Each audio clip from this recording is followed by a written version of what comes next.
começou tem acho que 2, 3 anos, né?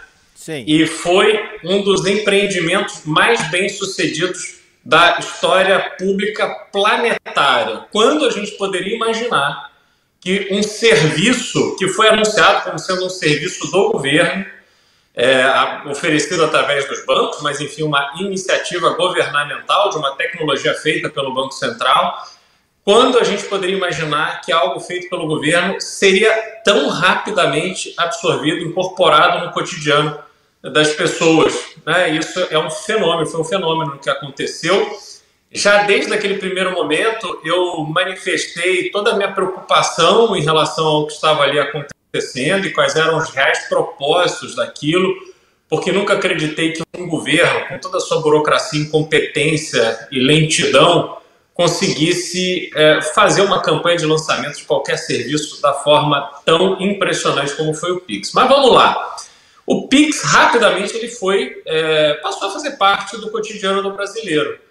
Tanto nas transações ali de compra e venda, todo mundo pedindo Pix, aceitando Pix e tal, como também as pessoas viram nessa facilidade das transações uma possibilidade, assim, gastar dinheiro se tornou muito fácil, né? Se você olhar, quanto mais fácil para você gastar dinheiro, mais você gasta. Isso é natural do ser humano, sobretudo num país onde educação financeira nunca foi o forte e que a gente tem um problema grave até de educação, né? O ensino nas escolas está formando gerações que estão emburrecendo. Essa é a verdade.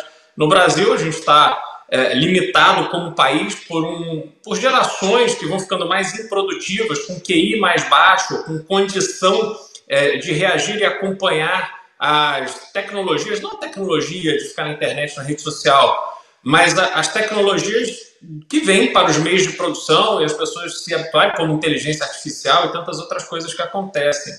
Mas o Pix estava ali, fazendo parte do cotidiano dessas pessoas. Era fácil de usar, muito simples, enfim, todo mundo fazia, tinha lá o QR Code, dava o telefone, o CPF, o dinheiro já aparecia na conta, aquela loucura. Até que aconteceu o óbvio. Toda a digitalização do gasto de dinheiro se transformou numa informação poderosa para a Receita Federal Brasileira, que é um órgão do Estado brasileiro que tem como papel fundamental ser contra o contribuinte. Só para vocês entenderem, sobretudo aquelas pessoas que não conhecem a realidade em outros países. Se você está nos Estados Unidos e você cometeu um erro, não recolheu ali algum tipo de imposto ou preencheu errado uma guia, existe algo que é fundamental na relação do Estado com a pessoa, com o cidadão, que é o princípio da boa-fé. O Estado te alerta. Olha, fulano, você aqui errou, você precisa recolher esse adicional, toma aqui o prazo para você fazer e tal, e você vai lá, corrige e a tua vida segue, você não vive com medo. O Brasil não. O Brasil vive, sobretudo no que diz respeito à Receita Federal, vive sob o princípio da má-fé. Todos os brasileiros são sonegadores, safados, irresponsáveis, sem vergonhas e tentam trapacear constantemente a Receita Federal. É assim que nós, brasileiros contribuintes, somos vistos pela Receita Federal. E toda a estrutura da Receita Federal hoje funciona dessa forma. Então, quando você recebe lá uma notificação da Receita Federal dizendo que você deve um imposto que você não deve, ou quando você é cobrado um imposto a mais daquilo que você entende que efetivamente é devido, e você procura uma solução administrativa que seria simples. Então, um funcionário da Receita Federal olha para o teu caso, bom, está aqui a base de cálculo, está aqui a alíquota, não, você tem razão, estamos aqui. O funcionário da Receita Federal ele não faz isso. Por quê? Porque criou-se essa figura assim, não, ele responde com o CPF dele. Então ele está ali não atuando em benefício do cidadão, em favor do cidadão, mas ele está atuando ali para proteger o seu próprio CPF. Então ele não autoriza nada. E o contribuinte, se quiser, que vá procurar os seus direitos na justiça, porque quando aquele caso for julgado pela justiça e terminar o processo, talvez 1, 2, 3 décadas depois do fato, ninguém mais sabe quem foi aquela pessoa já se aposentou, está em outra função, está fazendo outra coisa. Para o funcionário da Receita Federal atuar contra o interesse do contribuinte é impune. Já o contribuinte está lascado. Vai entrar na justiça, ficar nessa briga eterna, onde ele gasta muito dinheiro com advogado, com pareceres, com isso, com aquilo, até que finalmente ele ganha. E quando ele ganha, ele não recebe, porque ele vira um precatório e você entra na fila, sabe, sei lá quantos anos vai demorar para você receber. Essa é a realidade do Brasil. Então, esta Receita Federal, que tem o cunho totalmente arrecadatório contra o contribuinte, nunca conseguiria abrir mão dessa informação tão preciosa, bem organizada, digitalizada, fácil de pesquisar, fácil de fazer alertas, que vem do Pix. Então, o Pix se tornou uma fonte de informação que a Receita Federal naturalmente pode utilizar para ver o que você está fazendo com o seu dinheiro e se você efetivamente está movimentando só aquele dinheiro que você declara na sua declaração de imposto de renda anual. Ou, ainda, se você que não declara imposto de renda, efetivamente tem uma renda ou uma movimentação financeira compatível com aquilo que se espera das pessoas que se colocam na posição de isentos. E aí está formado o caos. Por isso, sempre vi com desconfiança a criação do Pix e está consolidado hoje em razão de tudo que nós vimos nessas últimas semanas aí, dessa tentativa do governo federal em fazer isso. Tem na linha aí o vídeo que eu falei, isso tem, sei lá, talvez 2 anos, né, Rito? Que 2 anos atrás você já falava de lado obscuro do Pix. Impressionante, hein? Impressionante. É isso aí. É isso aí. Então, assim, o que aconteceu? Vamos lá. Ficou evidente que o governo, que a Receita Federal estava usando ali, inclusive através de uma normativa, essas informações. Quando isso veio à tona e foi percebido pelo público que, enfim, o Pix estava servindo como instrumento para a Receita bisbilhotar a nossa vida, aí foi o caos. O governo não estava preparado para isso. O governo não entendeu uma coisa muito simples, que o Pix passou a fazer parte do cotidiano das pessoas e passou a ter um papel na vida das pessoas, assim como o Bolsa Família tem na vida das pessoas. Então, quando se cria um medo de utilizar o Pix, é como se as pessoas perdessem uma facilidade, um direito, uma das poucas coisas boas que ela vê o Estado brasileiro entregar para ela. E aí foi um caos absoluto, porque este medo foi no sentido de que, meus amigos, vocês estão aí com a bunda na janela e o Estado brasileiro vai vigiar vocês para dizer como, quando e onde você pode gastar o seu dinheiro. E aí eu faço um outro alerta aqui, Rio, que é o que aconteceu quando começou a discussão das BECs. Lembram? O Banco Central publicou o valor, a quantidade de dinheiro que havia sido dedicada a apostas de jogos a partir do uso do Bolsa Família, que era coisa assim de 20 bilhões de reais no mês, era um número astronômico. Absurdo. E aí, qual foi a iniciativa do governo? Não, vamos bloquear o Pix para as empresas de bet. Vamos bloquear o pagamento das bets. E aí as pessoas acham, não, pois é, tá certo, quem ganha o Bolsa Família não pode gastar dinheiro com isso. É verdade, mas o que o governo brasileiro fez? Se aproveitou desta circunstância para cercear a liberdade do brasileiro de gastar o seu dinheiro da forma que ele entende que deve. Veja, se a pessoa está ali numa condição verdadeiramente desesperadora, em que ela precisa recorrer a um auxílio governamental, se ela recebe aquele dinheiro e não usa o dinheiro para colocar comida em casa, para alimentar seus filhos, para viver com uma mínima dignidade, o problema não é solucionado tirando a liberdade dessa pessoa. Por quê?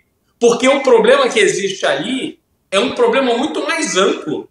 É uma pessoa que não foi preparada, eventualmente, para o mercado de trabalho, não foi qualificada, não tem condições de disputar um emprego, ou foi estimulada a permanecer nesta dependência dos programas de assistência social em razão de uma dinâmica eleitoreira cretina, vagabunda, feita pelos governos brasileiros, e não só governos de esquerda, a gente precisa lembrar disso.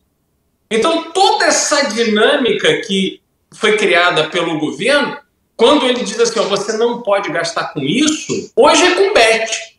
Amanhã vai ser com outra coisa. Amanhã o governo pode dizer o seguinte, olha, você só pode usar o seu Pix para comprar carne se for da JBS. E assim vai. Então, nós não podemos simplesmente fazer vista grossa para esses pequenos detalhes que vão aparecendo no nosso cotidiano que a gente vai achando que é normal, porque eles não são. E aí, quando a gente volta para essa questão do Pix agora, criou-se uma comoção nacional, tanto é que houve aí 10% de redução no uso de Pix. Por quê? Porque os feirantes, os ambulantes, aquelas pessoas que tinham algum tipo de atividade ali para ganhar um dinheirinho extra ou para fazerem disso a sua atividade principal para pagar as contas de casa, essas pessoas começaram a ficar com medo. Porque não é só o imposto que elas têm que pagar, é viver com a Receita Federal no seu pé. A tua vida vira um inferno. Então, as pessoas pararam e voltaram para o bom e velho dinheiro. Dinheiro no bolso é liberdade. Eu nunca fiz um Pix na minha vida. Desde o início, quando eu gravei esse vídeo que vocês viram aí, do lado obscuro do Pix, eu nunca fiz um Pix. Todo mundo que fala, me manda um Pix. Não mando, me mande os dados da sua conta. Eu vou lá fazer o bom e velho TED. E é assim que eu acho que tem que ser. E quando sai de casa, vou, final de semana, pego o dinheiro, põe no bolso, porque quando eu estou com dinheiro no bolso, eu não gasto mais do que eu tenho, que é um outro lado do Pix que ninguém falou. Por que os bancos que ganhavam dinheiro com DOC e TED, de repente eles topam, opa, não tem problema, vamos fazer um instrumento de transferência de dinheiro de graça? Isso não faz sentido, intuitivamente não faz sentido. E por que para o banco é bom? Porque o banco, com isso, facilita você gastar mais do que você tem. E aí você entra no cheque especial e o banco está rindo de orelha a orelha, porque ele conseguiu te pegar com a rede dele. E aí a gente precisa olhar para alguns números da realidade das famílias brasileiras hoje. Mais de 70% das famílias endividadas. 28% das famílias brasileiras estão inadimplentes. 80% da dívida das famílias é com cheque especial ou cartão de crédito. Olha que loucura, 400% ao ano de juros você tem no cartão de crédito ou no cheque especial. É por isso que os bancos brasileiros estão sorrindo cada vez mais, lucrando dezenas de bilhões de reais a cada trimestre. Não é por ano, não. A cada trimestre. Esse dinheiro sai do teu bolso, do bolso daquelas pessoas, daquelas famílias que, com uma permanente exposição e incentivo a gastar, gastam mais do que ganham num país que não ensina, não tem educação financeira como base. País que teve problema gravíssimo de inflação, taxa de juros altos, não ensina educação financeira. Aliás, essa realidade começa a mudar agora, muito por iniciativa do Guto Zacarias, que está passando leis nesse sentido em São Paulo e em municípios de São Paulo, para que haja um mínimo de noção sobre matemática financeira dos jovens, pelo menos que os jovens sejam salvos, já que as pessoas mais velhas muitas vezes já não conseguem mais acompanhar toda a lógica financeira que existe por trás de cobrança de juros e o problema de você gastar mais do que você ganha. Num país que vem um mau exemplo de cima, tá aí o governo. Todo dia a notícia é que o governo não quer gastar menos. Ele quer aumentar a arrecadação para que ele possa gastar mais. E a gente vive essa realidade absurda que temos no Brasil hoje. Então, meus amigos, precisamos ter muito cuidado nesse momento em relação ao que o Pix realmente significa. Significa as pessoas entregando a sua vida financeira à disposição do governo, não só para que ele vigie onde você gasta, mas que também, eventualmente, te impeça de gastar onde você quer. E a gente tem essa questão toda tributária que decorre não de uma taxação como a antiga CPMF, em que cada Pix que você faz, você paga um percentual de imposto. Não é isso. Mas que as informações dos PIX que você faz e recebe possam servir de base para a Receita Federal atuar contra você. Esse é o pano de fundo desse imbróglio. E aí, Rilson, tem um outro problema, que é da comunicação, né? O que aconteceu a partir desse problema? O governo foi extremamente infeliz quando ele quis reagir a essa imagem tão negativa que se formou do governo usar o PIX para taxar as pessoas. E a reação que ele teve, olha só que interessante, foi demonizar as pessoas que estavam questionando esse uso das informações do PIX, dizendo que elas estavam propagando fake news. E por que o governo fez isso? Porque fake news é um tema hoje muito em evidência no Supremo Tribunal Federal. A estratégia do governo foi ampliar este assunto para trazer o Supremo Tribunal Federal para o debate, colocar toda a imprensa amiga com base na grana que recebe, a favor do governo, para atacar as pessoas que estavam questionando o que estava acontecendo. Veja, chegou num ponto em que o discurso oficial era de que se você parasse de usar o PIX, você estava corroborando com um fake news. Eles colocaram desta forma, porque não querem sequer que você tenha liberdade para escolher como você faz e recebe seus pagamentos. Então, essa loucura toda aconteceu e pegou tão mal para o governo, essa estratégia deu tão errada, que eles tiveram que voltar atrás. E fizeram isso agora no final da tarde. Agora, quando você percebe a que ponto o governo está disposto a chegar, podem ter certeza. Eles recuaram neste caso. Mas acontecerão outras circunstâncias onde a estratégia será exatamente a mesma e eles não vão recuar.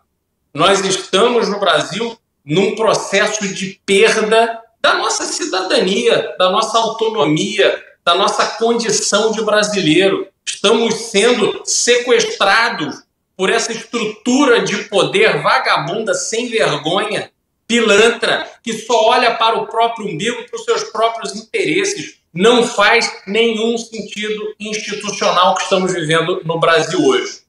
E aonde isso vai parar? Bom, essa é uma pergunta que vai depender dos resultados da eleição de 2026. Beraldo, você acha que com essa porrada que o governo levou nessa questão do PIX, eles vão tentar forçar agora o PL... Eu esqueci o nome do PL, o PL das fake news de novo? 2630? 2630, é isso? Porque eles apanharam certamente demais. Eu fiz um vídeo agora há pouco no MBL que era fake news. Toda a imprensa usando o discurso de fake news. E, assim, pra onde eles vão agora? Eles vão forçar de novo esse projeto ou eles vão pelo caminho de regular as redes sociais? Não, eu acho que tudo se mistura, Rizzo. Eles vão fazer tudo o que eles puderem, tanto para censurar através do PL, fazer lá a comissão da verdade, né, onde um grupo de iluminados vai decidir se aquilo que você escreveu numa rede social é verdade ou não é, se você pode ou não pode publicar.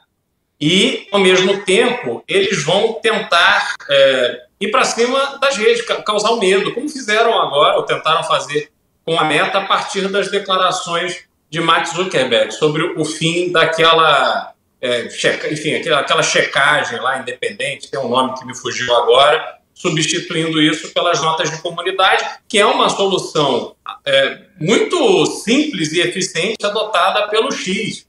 Então, se o X pode, por que a Meta não pode? Por que você tem o advogado-geral da União, o garoto de recados da Dilma, que estava lá pronto para levar um documento fraudulento para livrar Lula da cadeia, e hoje é advogado-geral da União, né? Veja só como é o Brasil.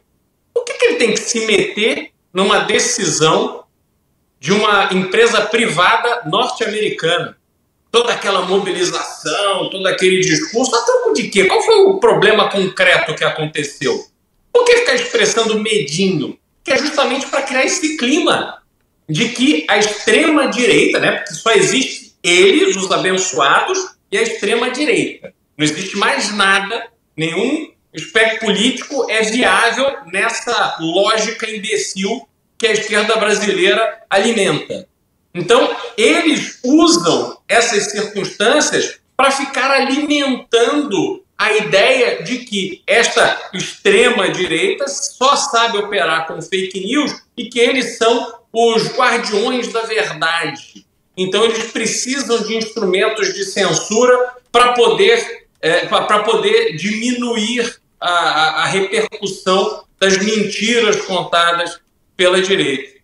E aí a gente vê que o que a gente pode fazer contra isso quando há um conluio do Poder Executivo com o Poder Judiciário com o mesmo objetivo de censura. E quando a gente olha para o Congresso Nacional, onde a gente deveria se socorrer, cadê os senadores? Quais iniciativas concretas, além de ficar na internet de conversinha, quais iniciativas concretas os senhores e senhoras senadores que foram eleitos naquela esteira de Bolsonaro estão fazendo para evitar essa barbárie? O que os deputados, 99 deputados eleitos pelo PL, na esteira da popularidade de Bolsonaro, tantos outros eleitos pelo Progressistas e pelo Republicano, pelo Partido Novo, o que eles estão fazendo? Discutindo o aumento do número de parlamentares, Riso. Querem meter mais 18 parlamentares na Câmara dos Deputados. Me explica, por que precisamos de mais 18 deputados? Porque a Constituição prevê que a distribuição dos deputados tem que ser proporcional à população de cada estado. Só que se levarem a cabo aquilo que está escrito na Constituição, alguns estados vão perder deputados e outros vão ganhar. Aí, para ninguém perder, eles querem aumentar o número de deputados. Eu achei sensacional a lembrança daquela fala da Dilma, né? Se um ganhar e o outro perder, ninguém vai perder, todo mundo vai ganhar.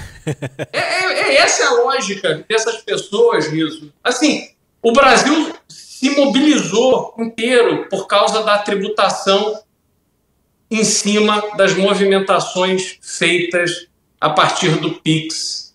O governo apanhando dia e noite pelo fato de não cortar gastos e estarmos numa situação econômica completamente inviável ao desenvolvimento.